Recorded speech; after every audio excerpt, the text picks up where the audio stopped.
శోధన విశ్వాసికి పరీక్ష. మన జీవితం చాలా బలహీనమైనది. శోధనల వలయంలో చిక్కుకొని విశ్వాసాన్ని కోల్పోయి సులువుగా కృంగిపోతున్నాము. క్రైస్తవ విశ్వాస జీవితానికి దిశానిర్దేశం యేసుక్రీస్తు జీవితమే. శోధనలను ఎలా అధిగమించాలో యేసుక్రీస్తు ప్రభు ఆదర్శాన్ని ఈరోజు మనం ధ్యానిస్తున్నాము.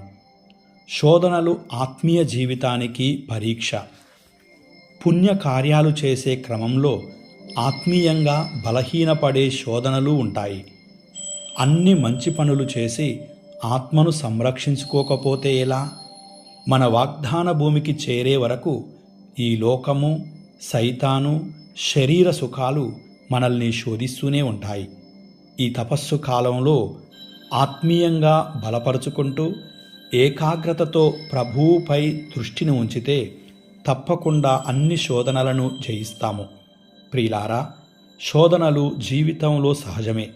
వాటికి భయపడి పారిపోకూడదు. దేవుని ఆత్మ బలముచే దీక్షాపరులమై పోరాడి గెలవాలి. మానవ స్వభావంలో ఉన్న యేసుకు కూడా ఎడారిలో శోధనలు వచ్చాయి కదా. సైతాను యేసును కూడా విడిచిపెట్టలేదు. ప్రియులారా, దుష్ట స్వభావం సైతాను మనపై ప్రయోగిస్తూనే ఉంటుంది.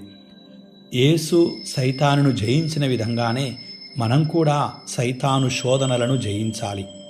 బాప్తిజం స్వీకరించిన నాడు మనకు అవసరమైన ఆత్మశక్తిని ప్రభువు అనుగ్రహించాడు. కానీ పలుమార్లు దేవుని ప్రేమను, ఆయన కనికరమును అవమానిస్తూ బాధ్యతాయుతమైన జీవితాన్ని విస్మరించి లోకాశల వలయంలో చిక్కుకుంటున్నాము. మనకు మనమే శోధనల ప్రియత్వంలో జీవిస్తూ ఆ మత్తులోనే మన ఆత్మీయ జీవితాన్ని కోల్పోతున్నాము. ఈ తపస్సు కాలంలో హృదయ పరివర్తనం చెందడానికి దేవుడు అవకాశం ఇచ్చాడు. విశ్వాసంతో, ప్రార్థనతో, దేవుని వాక్కుతో శోధనలను అధిగమించాలి. అప్పుడే మనము పరలోక సంబంధమైన జీవితానికి ఆరాటపడగలము. కష్టకాలంలో ప్రభువు మనల్ని ఎప్పుడూ చేవిడువడు. మన శక్తికి మించి శోధింపబడుటకు సైతానుకు అవకాశమే ఇవ్వడు. అయితే శోధన సమయంలో నిగ్రహాన్ని కోల్పోకూడదు. ఇంకా ఎక్కువగా ప్రభువుపై ఆధారపడాలి, ప్రార్థించాలి. ప్రియులారా, మన బలహీనతలలో దేవుడే మనకు తోడుగా ఉన్నాడు. ఆయన కృప అపారమైనది. ఆయన కృప మనల్ని అన్ని శోధనల నుండి అధిగమించేలా చేస్తుంది.